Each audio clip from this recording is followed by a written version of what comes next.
सांगली जिल्ह्यातील खानापूर तालुक्यातील विटा शहरातील विटा कराड रोडवरील दगडी पाण्याची टाकी, गांधी चौक, उभी पेठ या ठिकाणाच्या गजबजलेल्या चौकात धारदार असलेली तलवार घेऊन फिरणाऱ्या दोघांना विटा पोलिसांनी रंगेहात पकडलं. त्यांना ताब्यात घेऊन त्यांच्याकडे कसून चौकशी केली. यावेळी सदर या दोघांकडे नाव या संदर्भात विचारणा केली असता सुधीर शहाजी गोड वय वर्ष 40 राहणार गोडाचीवाडी तालुका खानापूर व आदित्य गोविंद मदने वय वर्ष 23 रोमोशीवाडी तालुका कोरेगाव जिल्हा सातारा अशी या संशयितांची नावं सांगितली.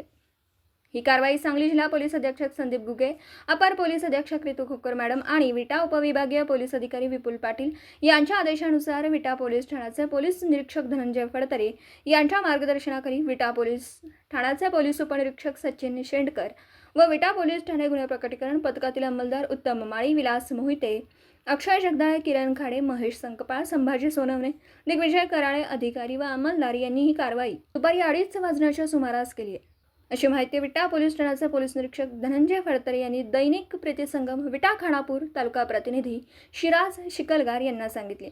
याबाबत अक्षय मोहन जगदाळे विटा पोलीस ठाणे यांनी विटा पोलीस ठाण्यात फिर्याद दिली.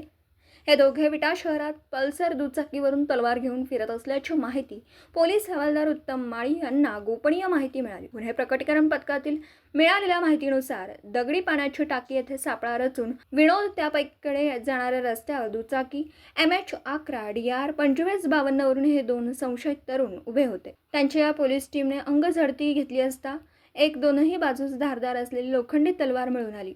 असे या दोघांकडून एक तलवार आणि दुचाकीसह जवळपास 91,000 रुपयांचा मुद्देमाल पोलिसांनी जप्त केला.